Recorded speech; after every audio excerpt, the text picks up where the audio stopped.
disons, commence. Le compte est lancé. Avec le foisonnement, bien entendu, des candidatures. Ci candidature yooyu sax laa bëgg ñu taxaw notamment sur la candidature de ki nga xamante ne moom mooy le leader de PASTEF les patriotes Ousmane Sonko mi waroon jàkkaarloog tey ki nga xamante ne moom mooy l'ancien ministre en tout cas de tutelle du PRODAC di Mame Mbaye Niang dans le dossier de viol, dans le dossier autant pour moi en diffamation, le procès en diffamation. ñu renvoyé ko pour une deuxième fois gannaaw bi ñu ko njëkkee renvoyé le 2 gannaaw bi également am na ay incidents bi Ousmane Sonko jógee fi nga xamante moom mooy le palais de justice le tribunal correctionnel pour ñibbi kër ga mu am ay incidents yu am au niveau donc du tunnel de Soumbédioune fa la waroon jaar waru fa jaar yu mel noonu xëccoo am ci ñu mujj ko récupérer GIGN bi notamment embarqué ko ci seen oto yóbbu ko seen kër tout ça am na quelques jets de grenades lacrymogènes loolu yëpp boo ko xoolee renvoi bi tout ça incidents yu ci am ban lecture nga ci am. waaw d'abord première lecture bi c'est par rapport ak tribunal. tey tribunal posé na acte boo xam ne de plus en plus les Sénégalais ou la majorité du peuple sénégalais ne se reconnaît plus dans cette justice parce que n'oublions pas que la justice est rendue au nom du peuple sénégalais. Tandis que l'administration est le levier de l'État bu dee administration moom État mën na ko def lu ko neex mais justice moom peuple moo ko moom État moomu ko d'abord justice ci ni mu doxalee la justice s'est dédiée aujourd'hui et c'est extrêmement grave même si le juge a la possibilité d'apprécier. La justice c'est dédié. Dédié comment? dafa ni woon renvoi. Le 6.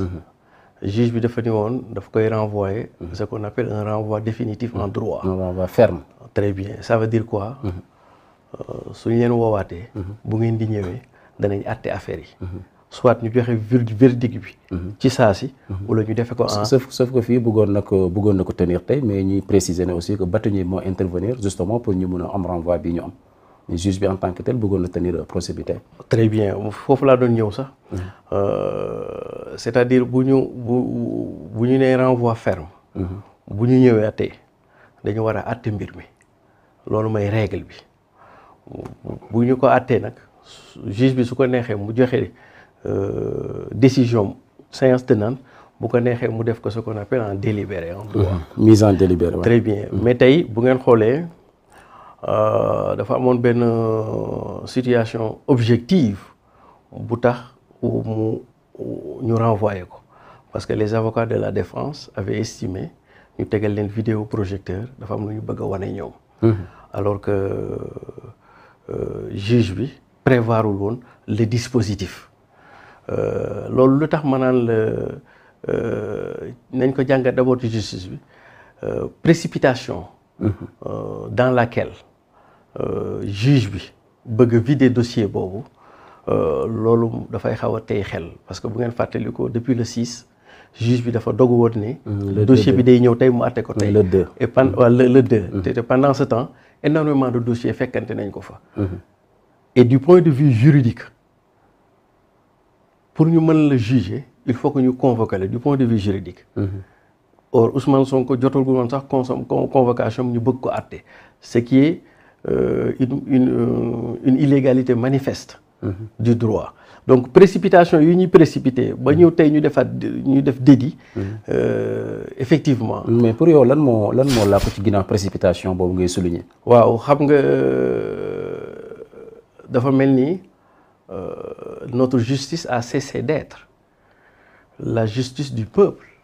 Pour devenir une justice politique au service du président Macky Sall. En réalité, c'est une forme d'instrumentalisation de la justice qui ne se dit pas son nom, ou une justice qui reçoit des ordres du pouvoir exécutif. Justification boobu rek laa ci mën a indi dans cette affaire-là. Beneen bi mooy les forces de sécurité et de défense. tey ni ñu doxalee ak président Sonko sénégalais bu mel ni man de ak ñu bari. am nañ ci gàcce xam nga lu tax. parce que BIP qui relève de la police nationale, brigade d'intervention polyvalente, tout comme GIGN, groupement d'intervention de la gendarmerie nationale, sont des corps d'élite. ñooñu bis bu ñu génnee rek c'est parce que am na danger bu mag bu war a dal ci Sénégal wala bu war a dal ci sénégalais yi maanaam tey jii weg bi ñu leen wayoon wàññeeku na symbole daraja bi ñu leen joxoon. man boog daraja bi ma leen joxoon. tey wàññi nañ ko xam nga lu tax. parce que man yaakaaroon naa ne ñoom bis bu ñu waree génn. ak doole ji ñu am ak présence bi ñu am. dañ koy génn face à des ennemis du Sénégal. ou des Sénégalais. mais génne seen doole ju toll yooyu. mais est-ce que contexte bi même ma ñëw rek waaw même ma ñëw rek. génne seen doole yooyu. jëmale wuñ ko ci ennemi du Sénégal wala benn menace extérieure. mais jëmale ko ci benn simple citoyen désarmé. toj otom génne ko par force enfreindre ses libertés primaires. du loolu nañuy xaar ci suñu corps d'élite. boo demee dëkk boo dem ci àdduna bi bis bu corps d'élite am génnee rek da ngay xam ni génn na ci lu jar a génn. mais fii ngay gis te loolu ci président Macky Sall la amee suñu corps d'élite yi ni ñu leen di banaliser. ci ay affaires yoo xam ni amul bopp amul genn comme on dit. Parce que ce qui est cocasse dans cette affaire-là, c'est celui qui a été impliqué, cité nommément dans cette affaire-là, moo waroon a waaf mais tey daanaka moo ñu indil situation yi. kon donc su ma ko doon analyser ba ci biir. su ma neexee ma ni symboliquement. tey le président Macky Sall perd définitivement le pouvoir. Ah bon. nga basé wu ci yan facteur. waaw ci ay éléments d'analyse. xam nga soo yoree nguur. ñaari levier bis boo ko pertee ci tenant du pouvoir. bu la neexee nga ni nga xam ni perte nga nguur gi. benn tenant bi moom la ñuy tuddee le pouvoir judiciaire ou le système judiciaire. mais pouvoir judiciaire.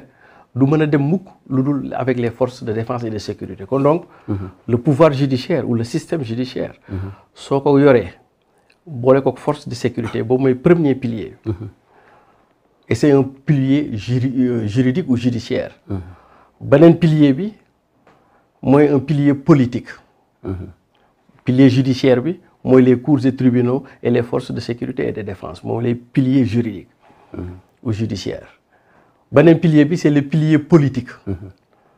C'est les médias d'abord en tant que fabrique d'opinion. Mais aussi le peuple électeur. Su fekkee le 8 mars 2021 le président avait perdu le pilier politique.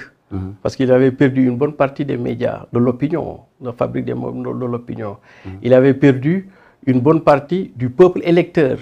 Parce que c'est la jeunesse qui est majoritaire dans ce pays. Il ne lui restait que benn levier. Ce qu'on appelle le système juridique et judiciaire. tey nii mu demee nii ci tribunal bi. dans la symbolique. ni nga mënaan waxee ni le 9 novembre 1989. marque dans le temps historique. ce qu'on appelle la fin de la guerre froide. avec l'affaissement du mur de Berlin. bu la neexee tey jii. tey le 16 ou le 17. oui le 16. tey le 16. le 16 février. 2023. ci le président Macky Sall. ñàkk définitivement le pouvoir. te may faral di wax foofu. su fekkee ni Sonko était le président des Sénégalais avant les élections. Leur président dans leur cœur. Disons-nous une bonne partie de la population et de la jeunesse sénégalaise.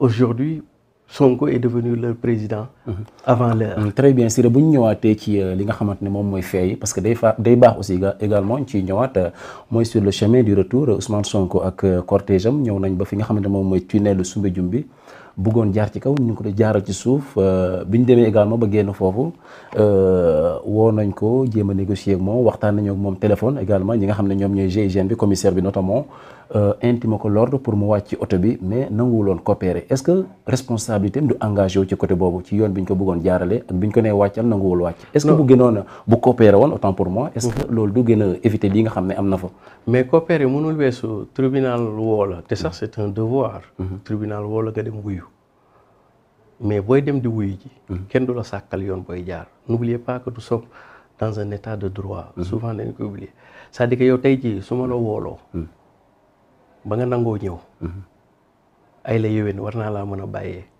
nga jaar ci yoon. mais est-ce que de dimension Ousmane Sonko moo ñu toll aussi. très bien ñu war ko xoolal ndax yoon bi mu war a jaar également du créer entrave à l'ordre public. mais ban entrave à l'ordre public. entrave à la libre circulation des biens et des personnes. su fekkee war na am. non est-ce que dans ce cas mënuñu ko tànnal yoon. léegi awal nii léegi lan moo tax.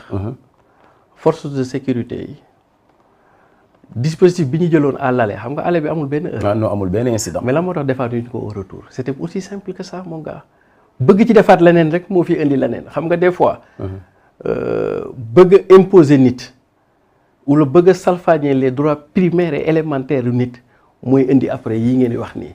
parce que je reste convaincu que ku jógee këram ngeen gunge ko ba mu ñëw muy ñibbi. waratu mën a am problème d'abord sax.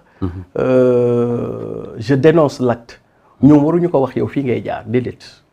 yow tey jii boo doon dem Dakar kenn warul laa tànnal sa yoon bi ngay dem moom il avait rendez-vous avec la justice ñëw na pare na justice il devient un simple citoyen fu ko neex lay dem quitte à entraver l'ordre public mais ban ordre la libre circulation parce que Ousmane tamit Siré c'est pas maas lay àndal fu lay àndal fu mu jaar aussi waaw mais loolu dayoo moo toll noonu aujourd'hui ce n'est pas Ousmane qui a entravé l'ordre public c'est les forces de sécurité devant qui ont entravé l'ordre public parce que moom nan la est-ce que Ousmane dafa ñëw ba ci digg tali bi daat fay lal basangam tëdd di ataaya est-ce que oto bi dañoo ñëw ba ci foofu freiné taxaw mais am na fu ko bëggoon jaar loolu nangu fa jaar aussi waaw mais loolu laa lay wax nii amuñu pour droit di ko wutal fii lay jaar man tey jii bu may ñibbi sama kër kenn suñu maa wax waa léegi la moo tax man mii kenn suñu maa wax fu may jaar ba ñibbi moom ñu war ko wax non mais Siré de Ousmane de aussi Siré de Ousmane waaw mais en termes de dimension politique lu muy mobiliser waaw non nous sommes d'égale dignité parce que nous sommes des citoyens il est candidat je suis candidat mais lu muy drainer également phénomène facteur la bu ñu war a tenir en compte aussi waaw mais moi expliquer rek c'est un Sénégalais je suis un Sénégalais il est candidat je suis candidat vous êtes candidat kon donc dans le domaine de la dignité nous sommes d'égale dignité maintenant li ci des nag loolu beneen logique la peut-être que moom may ëpp gën a mobiliser peut-être moom a njëkk a jóg et cetera mais loolu yàlla moo ko may donc man pour man jàpp naa ni tey jii beneen entrave à la liberté moo tax may ñaan opposition yëpp lii jot na gannaaw dee sax jot na waaw non dee sax jot na parce que finalement kenn xamul lu muy nduru daal il faut ñu taxawal un front national de défense de la démocratie et des libertés xam nga lu tax yow citoyen sénégalais dem nga woo ko tribunal mu ñibbisi ne day def point de presse mais amuñu droit di ko interdire point de presse mon grand c'est une liberté publique grand c'est une liberté publique amuñu droit en aucune manière amuñu dara lu ñuy invoquer parce que dafa ko ci espace siège am la koy defee mais donc kon ça veut dire que ñii dañu bëgg a indi rapport de force et preuve de force te man bu ma ko dee xaw a jàngaat ba ci biir mooy gouvernement bi bu ñu bàyyiwul li ñuy def cooki fin bi sera imminent cooki fin waaw sera imminent xam nga lu tax il faut mu am waaw xam nga lu tax xam nga Olof Njaay day faral wax ni lu ëpp tuuru parce que ñoom yenn yi ñuy def nii mën na dem sax au-delà de la provocation tooñ lay mujj xam nga na lay nekkee tooñ mooy yow de heure bu ñu neexee ne la cas ça veut dire que say droit mën nañ ko salfaañe c'est-à-dire que tey jii ni fa contexte bi demee yëpp boo ko dee lire en toile de fond dafa mel ni comme si gouvernement dafa woogoon Ousmane yow tawooñu comprendre nga bu ñu la bëggee sàkkal pexe dañ lay sàkkal pexe te loolu nag tooñ la parce que Ousmane daf leen wax lu leer. nit ku nekk ci otoom di dawal. amuloo droit parce que distribution de biens appartenant à autrui déjà mi ngi ci. moo tax maa ngi ñaan waa Pastef yi. nañu def constatation d'huissier porter plainte. contre l'État du Sénégal. loolu conseil la boo leen di. waaw conseil ma leen jox nañ porter plainte contre l'État du Sénégal parce que distribution de biens appartenant à autrui baneen bi. force de sécurité du ñëw bu dul flagrant délit waruñu ñëw lu dul dañoo am mandat d'amener ou mandat d'arrêt. mais tey jii lii xew fii. Moi j'ai reçu des appels de partout surtout dëkk Afrique yi mais ay Europe ak yooyu des gens qui ne sont pas des Sénégalais mais surtout vidéo boobu di ma laaj lan ma xew Sénégal et comment le Sénégal en est-il arrivé à ce stade-là. mais est-ce que état bi également jëlul disposition boo xoolee discours bi nga xamante ne Ousmane Sonko def na ko démb woote c'est vrai que c'est pas comme l'appel bi nga xamante ne émettroon na ko en 2021